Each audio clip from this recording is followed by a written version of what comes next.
Y algunos nostálgicos recuerdan las épocas de oro del templo de la calle Libertad, la congregación de la República Argentina. Y seguramente en esos recuerdos, para muchos, hay figuras que han sido, bueno, parte central de lo que ahí se vivenciaba. Algunos cantores, Hazanim, como Leibale Schwartz y tantos otros enormes, y siempre, bueno, un coro y un órgano, incluso un gran órgano de tubo, y si no era ese otro, que era, bueno, interpretado magistralmente por el maestro Néstor Nachman Stofflat.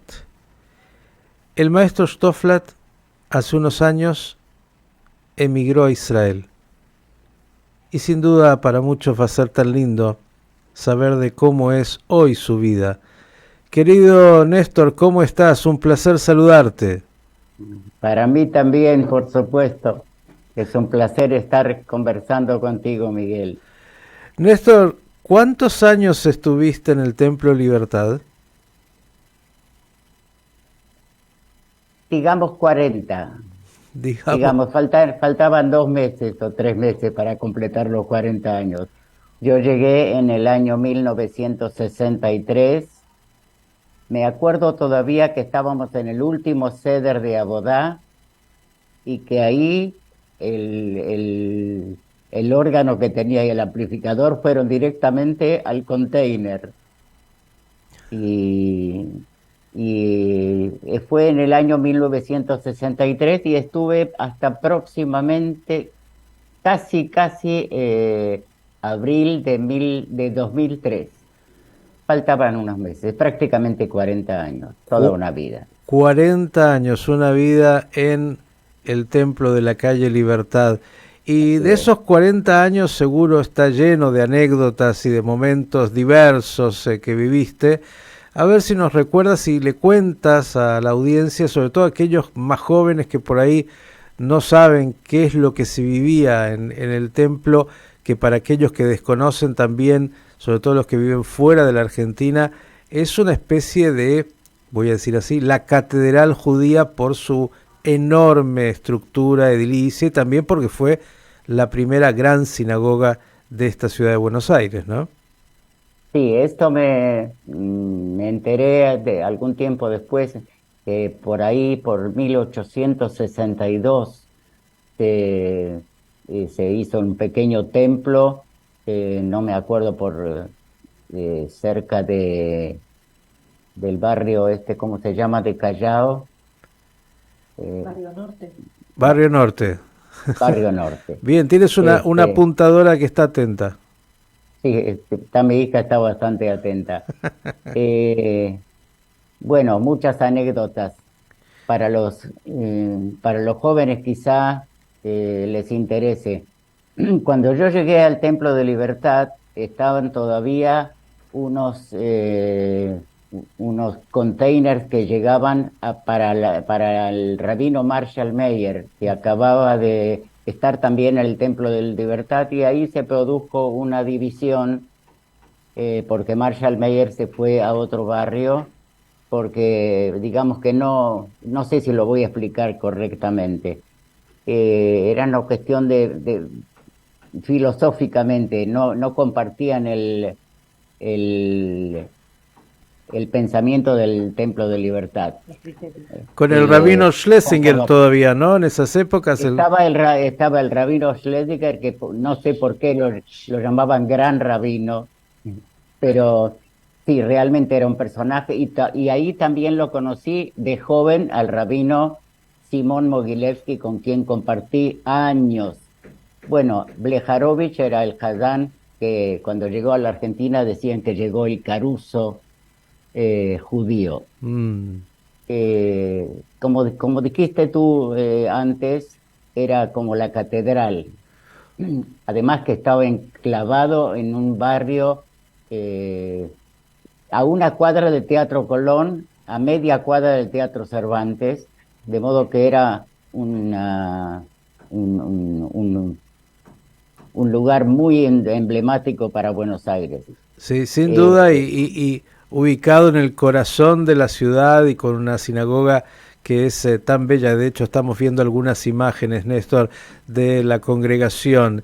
Y dijiste, bueno, en ese momento que yo entraba también venía llegando Marshall Mayer, que era un joven rabino norteamericano que venía, y hay que recordar a algunos que tampoco lo saben, con su sombrero negro galera cuando llegó en la primera instancia. No era ese rabino que después se hizo más liberal, ¿no? Y de hecho hay, como dijiste, mucha documentación de esa primera época de convivencia entre el rabino Schlesinger, gran rabino del Templo de Libertad, y el rabino Marshall Mayer. Pero hablaste del Hazán y de cuando llegaste y pasaste por unos cuantos Hazanim.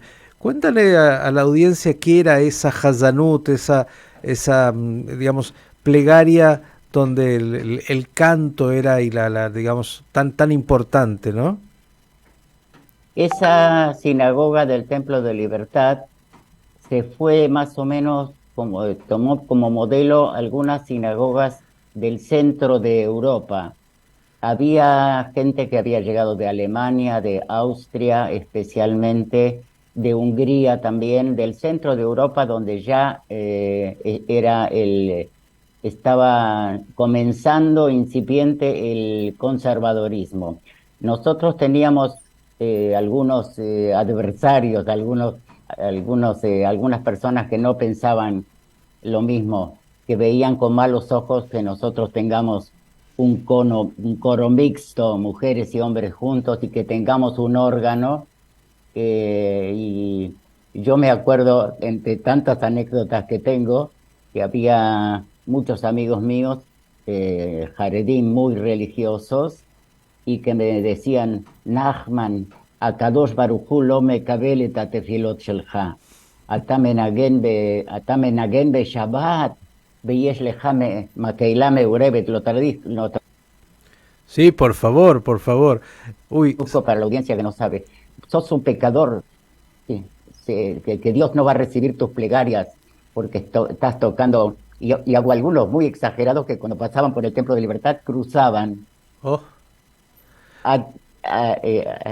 Bueno, nada nuevo bajo el sol, esto está claro. Ahora, digo, siempre el Templo de Libertad fue una sinagoga liberal de la época, donde hombres estaban a un lado, mujeres al otro, pero sin mejizá, por ejemplo, estaban separados, pero siempre tenía una tendencia liberal, pero a la vez también tenía una costumbre, bueno, muy europea, como dijiste, venida de Austria, Alemania, Polonia, donde el cantor, el Hazán, era la gran estrella de las plegarias, y donde lo musical siempre tenía un lugar tan importante.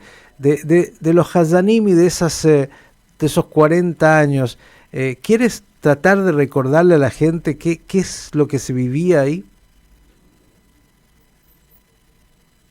Tanto que cómo se vivía el Hazanut, que había una sociedad de Hazanim, que en Yiddish le decíamos Hazonem Farban.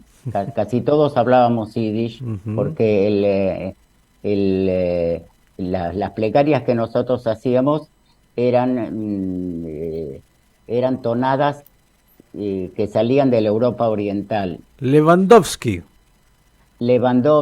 compositores que nacieron y que estuvieron en la época del romanticismo. O sea, que si Lewandowski, Sulzer, Novakovsky, todos ellos vivieron en la época romántica digamos, contemporáneos de Mendelssohn, contemporáneos de Schubert. O sea, que la música de ellos se parece mucho a esos compositores, y estaban todas escritas. Y hay una cosa interesante. Nosotros teníamos, por ejemplo, los libros de Lewandowski, que había unas tefilot que estaban cantadas en alemán. Es muy interesante. Estaba el texto en ibrit y estaban cantando en idioma alemán. De los Hazanim que yo pude entrevistar, que yo pude vivir con ellos, estaban, por ejemplo, el Haddán Arele Gutman, que fue después mi yerno, porque mi suegro, porque yo me casé con la hija del Haddán Gutman. Eso pasaba Eh, también. sí, Blejarovich, eh, Hillel, Cooperstock, eh, Borenstein.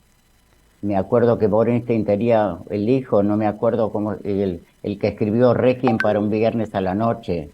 Mm, ¿Recuerdas? Tato Bores. no, Tato, no, no, no, no. No, no, no, no, no era no me tanto Boris. confundí con Borenstein. Sí, sí, ya vamos a buscar. Cooperman, Cooperman puede ser. Y Cooperman con puede ser. Leivale también estuviste, ¿no? Con Leivale Schwartz. Por supuesto, la vivencia con Leiva Schwartz, bueno, cuando murió Blejarovich, contrataron al Hatán Leiva Schwartz, que venía de Nueva York, y nosotros lo conocimos a Adriancito Schwartz, que era un bebé, y jugábamos con él, y una vez en un ceder de pesas, eh, Adriancito Schwartz cantó las Arba Cushiot, yo me acuerdo, y a Eh, una le salió mal y se largó a llorar, pobre, pobre Adriancito. Bueno, le vamos a recordar a ver si ahora todavía las canta y si se acuerda de las Cushiyot, de las preguntas del ser de Pesaj. Ahora, Néstor, pasaron años, 40 años en el Templo de Libertad, como el maestro Néstor Stofflat, y dijiste en el año 2003, si mi memoria más o menos funciona bien, es cuando cerraste esa etapa y decidiste, y si han pasado 20 años, llegar a Israel. Cuéntanos un poco de esta llegada a Israel, esta nueva etapa en tu vida. Bueno, desde ya no voy a decir nada nuevo, la alía es algo muy difícil, Ujú. especialmente en los primeros tiempos. Trasladarse de una cultura como la Argentina a, a Israel es muy difícil. Hace falta ideales. Yo digo que siempre, que acá se dice mucho Medina Jara, que todavía no sé lo que es Medina Jara, Ay, la mierda. pero eh, porque se están perdiendo un poco los ideales con lo que está pasando. Te digo que es muy difícil aliar otra cultura, adaptarse a nuevas costumbres. Felizmente nosotros empezando habíamos empezado a estudiar hibrid. Yo digo siempre que en Israel, cuando yo llegué, yo sabía literatura, yo sabía Agnisini, Tajat Kanafe, pero no sabía lo que es teca valleca, no sabía pedir un café, no sabía lo que es Hasa, Gezer. Eh, bueno, El hebreo de la calle y de lo cotidiano, solamente podías ir a la poesía y a la plegaria y a los textos sagrados. después me adapté con el idioma. Te comentaba que no es fácil, pero Tampoco eras un niño estoy, ya, no eras tan jovencito, no quiero decir que eras mayor, pero tampoco eras un niño cuando decidiste comenzar esta nueva etapa, ¿no? así es, cumplí los 70 años en Israel y, y vencimos, como decimos, yo canto una canción cuando lo enseño, We shall overcome, que nosotros podemos sobreponernos con todos los inconvenientes que tuvimos. Yo volvería a elegir estar en Israel porque es, como dice la Tikva, Kol od balev pnima nefesh Yehudi. O sea, acá no hace falta ser datí ni giloní. Kol od el que lo siente tiene que estar acá. Mm. No, de más está decir que nosotros pasamos los dos piguim en la Argentina. Yo me acuerdo que era el 18 de julio, estaban las vacaciones, eran las vacaciones de invierno. Yo Ujú. pasé por muchos shules en Buenos Aires. Yo estuve en el Betam, en el Nord. Yo podría decirte que cuál es el shule donde no estuve. Mm. Eh, y justamente el 18 de julio nosotros estábamos, eran vacaciones de invierno y nos enteramos del pigúa, del atentado de AMIA del año 92, el 18 de julio, y me 94. acuerdo, 94, 92 fue el de la embajada, mira cómo... Ah, en 92 en la embajada, sí. Ujú, Y en el 94 fue lo de AMIA, que ujú. yo perdí a un gran amigo que trabajaba en el Templo de Libertad, Jaime Plaxin. Sí, claro, el profesor Y Platzin. además perdí una gran compañera que era la señora del Kazán de Chile, El rabino Kreiman, Kreiman, del... el rabino Kreiman. Ella era Susi. Susi Kreiman, Susi Bolinsky de Kreiman. Fueron Ujú. dos pérdidas. El primero, o sea, fue el primer muerto conocido, Jaime Plaxin, porque la bomba lo tiró y falleció en el acto. Ujú, Y a Susi recuerdo que vinieron los perros de Israel así es. que husmeaban y encontraron una cartera de Susi Bolinsky el sábado. Si no me equivoco, el atentado fue un lunes, si no me equivoco. Así Si es, no... fue un lunes a la mañana y ella fue la última víctima que fue encontrada donde se encontró un Sefer Teilim que tenía un libro de salmos. Mira qué anécdota.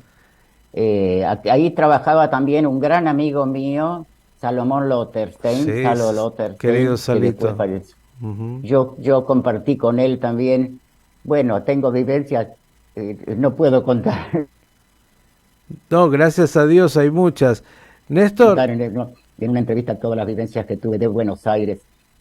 y, Sí, y sí te escucho. me contaba de estos años en Israel diciendo no es difícil, no es fácil trasladarse de una cultura a la otra, incorporarse a una sociedad israelí que tiene una dinámica propia en el Medio Oriente, viniendo de la Argentina, pero estás ahí hace 20 años y la decisión fue muy buena y la volvería a tomar. Escuché que estás con tu hija. ¿Cómo está tu vida hoy en Israel? Obviamente ya seguramente más tranquila que lo que era tu vida aquí en la Argentina. Sí, sí. Si me pides que me apure, tengo que pensar mucho, a ver si a qué velocidad puedo moverme. Yo me acuerdo en mis años jóvenes que estaba con el acordeón, subía y bajaba con el acordeón a cuestas una hora entera con Yo tenía un coro en el Betam de casi 200 chicos Mm. que estaban en esas tarimas de la calle Álvarez Jonte, y bueno, ya no soy el mismo, pero gracias a Dios, desde el año 2006 que llegué a Israel, pude trabajar incluso en mi Mixoa, en mi Tu job, ¿no? profesión, sí. En mi profesión, formé un coro en Kfar Saba, formé un coro en Natania y también en Ra'anana. Eh, Tuve mucho éxito y aprendí muchísimo de los shirim. Ujú. Incluso yo de chico yo no fui al shule, mis padres no me mandaron al shule, Ujú. e incluso mi Yiddish se fortificó con la llegada de Leiva Schwartz y con la llegada de otros cantantes a quien tuve el gusto de acompañar también. En una oportunidad acompañé a Sara Gorby, una cantante que Ujú. venía de la Rusia soviética, y alguna gente ignorante, yo no sé, yo no sé qué mentalidad. Le pedían que no cante en ruso porque en aquel entonces ya había problemas con la Unión Soviética, como si el idioma tuviera la culpa de algo. Mm. Eh, Néstor, eh, como tenemos tantas ganas de escucharte más, pero el tiempo siempre es escaso y nos va a quedar para una revancha, yo quisiera de alguna manera, por un lado, desde acá mandarte un gran abrazo, diciéndote que hay mucha gente, y lo estoy viendo en el WhatsApp, que te recuerda, que con tanto afecto por tantos años compartidos, porque les trajiste alegrías en momentos tan importantes de su vida, en casamientos, en ceremonias de bar mitzvah y de todo tipo en el Templo de Libertad, y también en las escuelas donde tantos alumnos estuvieron participando justamente de la alegría de que significa la música y lo que eso permite. Tal vez simplemente pedirte como síntesis, por un lado, un recuerdo de lo que más extrañas de tu Argentina, y por otro lado también una idea, Algo se cortó, Espera, Sí. algo se cortó, no, no te entendí bien, algo se cortó. ¿Me escuchas Me- ahora sí? ¿Estoy ahí? Ahora está bien. Sí, Bárbaro. sí. Entonces te decía, como síntesis, dos cositas muy breves. Una, lo que más extrañas de tu Argentina, qué es lo que más te produce nostalgia. Y por otro lado, una idea No de se lo que corta. más te gusta de Israel.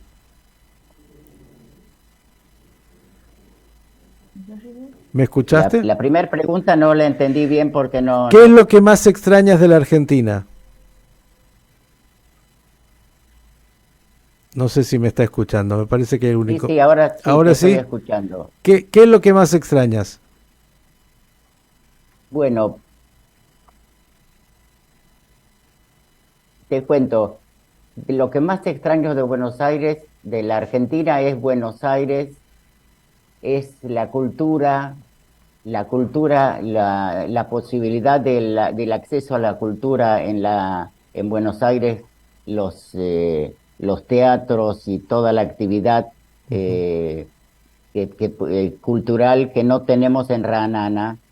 Yo vivo en Ranana. ujú, Ahora, lo que más me gusta de Israel, lo que me atrapa, lo que me hace amar a Israel es la gran solidaridad que encuentro acá. Yo te cuento que mi señora es discapacitada. Ella estuvo enferma de poliomielitis cuando era en la epidemia de los años 50. ujú. Cada vez que nos pasa algo, que nos pasa algo en la calle, nosotros encontramos la solidaridad de la gente como si estuviéramos en una familia. Y Atatzari Gedra, ¿tenés algún problema? Yo me siento como si estuviera en mi propia familia, cosa que no puedo nunca imaginármelo en Buenos Aires. Cuando se descompone mi teléfono, Atatzari Gedra, te dan el teléfono, podés hacer entrar a tu casa a un empleado del teléfono, del gas. Es impensable hacerlo en Buenos Aires eso.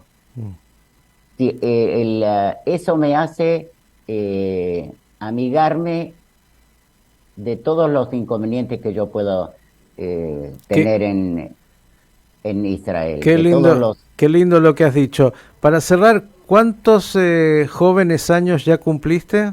¿Se puede saber o es secreto? Sí, por supuesto. El 4 de febrero pasado acabo de cumplir 86. Bueno, hasta los 120 falta mucho, así que vamos a tener revancha. Querido Néstor, Bueno, agradecer, me dicen Atmea de claro, eh, mandarte un enorme abrazo desde aquí, el recuerdo enorme que muchos tienen de tu persona. Todos hablan maravillas siempre del maestro Nachman Stoflat, y que sigas disfrutando de la buena vida junto a la familia en Israel. Así que por el momento un gran abrazo y hasta la próxima.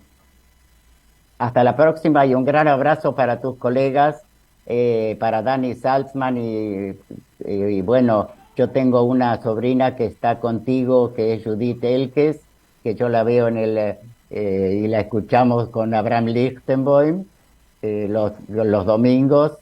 Y acá lo tenemos a Itze Horn, que también es corresponsal, así que estoy dentro de la familia judía. No cabe Un ni abrazo para todos, tengo un recuerdo hermoso de la un, Argentina. un, Leitraot desde Israel. un gran abrazo. El profesor, el maestro Nachman Stoflat, nos dimos un ratito, una figura enorme que aquí supo también ser en esta comunidad alguien tan significativo, entre otras cosas, 40 años en la congregación de la República Argentina.